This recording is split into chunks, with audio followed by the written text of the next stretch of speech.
So how long has the film studio been in business? We got the keys on the 1st of the year, and remodeled, did everything that you see since then. I think we had our soft opening on the 20th of January. All right, so this is very fresh and very Really fresh. very developing. Okay. Are there any projects that you're working on right now that you can tell us about? I think we all have, we both have our own projects going, but the ones that I was telling you about earlier, which is the Golden Girls 2, the sequel to the all female hip hop and R&B compilation, and then Lottie Dolly and Dej Bay is another project. Bolo Brinks is another album that we're working on. So yeah, we have some compilations in the works, but the main project is, The Factory, right? Also, Gentrified Chicken is coming out. It's an album. Finishing up. Okay, we'll look forward to it then. So obviously you do music a little bit, and then you also do film. So what are all of the services that The Factory offers? So filming, photography. We also have a recording studio for recording artists.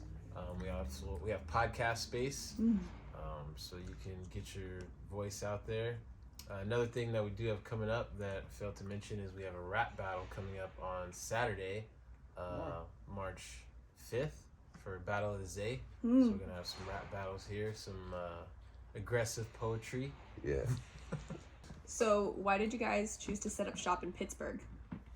We've kind of taken pride or taken some level of leadership, I think, out here, right? B Nasty founded the 9 Quota Awards a while back, and it's more about just taking pride in your hometown, or in this case, I guess our area code, really, right, where we're from. There's a lot of culture on this side of the Bay, world famous Bay Area. So tell me a little bit more about the 9 Quota Awards that you mentioned. So the 9 Quota Awards, our first one was in 2012. So there's 38 categories now. People would vote, or they would nominate online, vote online for, artists, singers, dancers, producers, barbers, hairstylists, fashion designers, just a bunch of different categories that kind of surrounded the urban music community. We put on a award show for them. So Shaun joined me in that venture about 4 years into it, and it's been blossoming ever since. We're taking a little bit of a break right now because of COVID, but I'm sure it'll be back in some form in the near future. But pretty much it just involves all the artists out here. Everyone can nominate, vote, and then we have an award show. We'll give out physical awards. We have artists perform. We have, comedy, poetry there too. It's kind of almost like a variety show inside of a award show. And we have a pretty good working relationship with all the artists out here. Majority of the artists, producers, singers, dancers, rappers, photographers, videographers, cinematographers. We have a pretty good working relationship with all of them that we've been developing over the years. So we figured it'd be a good opportunity to just put something right in the middle of all that and bring all that traffic here, help everybody create more art, elevate themselves, as Shaun was saying. So now I want to ask you a little bit about kind of your journey to get you to where you are today with The Factory. So first of all, what made you decide to get into this business and industry? You go first? Well, no, you go ahead. I think it's just natural progression from artistic minds. Really, I started writing music and then found a need to produce music, engineered and, executive produced our first 3 projects, and then just took on other roles as a designer, as the producer, the engineer, the artist, myself also. And I think it's just natural progression. We went from the label to the magazine, which we've done for the last 5 or 6 years. And the responses that we get when we reach out to people as press or as a facility like this is a lot different than as an aspiring artist, I guess follow up with that.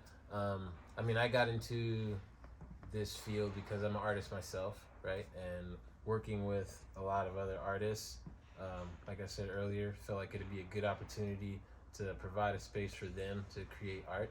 But, you know, we also have our own projects, right? I also have music videos and help out with rap battles or, you know, poetry, dirty haikus, things like that. So this is like... Shh, watch your mouth, man.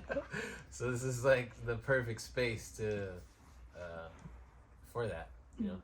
What have been some of your personal highlights as you both have worked towards your dream? I think just the comfort in knowing that if I need to wake up at 3 a.m. and go create, I have somewhere I can do that. You know, I guess not a lot of people have that opportunity. Sometimes you gotta book the engineer or book the photographer or book the videographer or whatever, but it's like a good feeling. It's a secure feeling to know when I want to create, I have a space I can go create. I think that is one of the most rewarding things about it. Yeah, I think like the newspaper articles, moments like this, those are all kind of like the jump in the air and be like, yeah, we did it, you know, or we made it to another step. So like getting the vehicle wrap was one. When we first published the first issue of the magazine, that was one. Probably the most recent 9 Quota really felt like that too. Yeah. When we were in there, we sold out the California Theater 2 years in a row. Oh, wow. So to just be in there and have a full house is kind of like those surreal moments where you just stand there and go, okay, we did it, and people are receiving it, and we're on the right path. You know? That's a beautiful venue too. It is. Yeah. Yeah, it is. I think when they come back, they're gonna have the upstairs chairs done, Nice. so they'll have more seating. So that should be cool. What is your message for anyone else looking to get into the industry but is in their starting stages?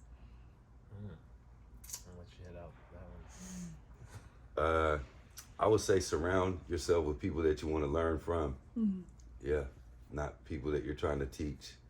You know, it's good to you know, hand down some of that knowledge. But if you surround yourself with people that you're looking up to, you know, the odds of you getting there is a lot better. I'd say no guts, no glory, right? You gotta Go for it. Right, yeah. You gotta go for it. You gotta take that risk. You gotta roll the dice. You have to shoot in the dark sometimes. You know, you just gotta take that first step. You may not always succeed. You may not always fail either, right? You have both opportunities, but you have to take that initial step. That's one of the hardest things to do.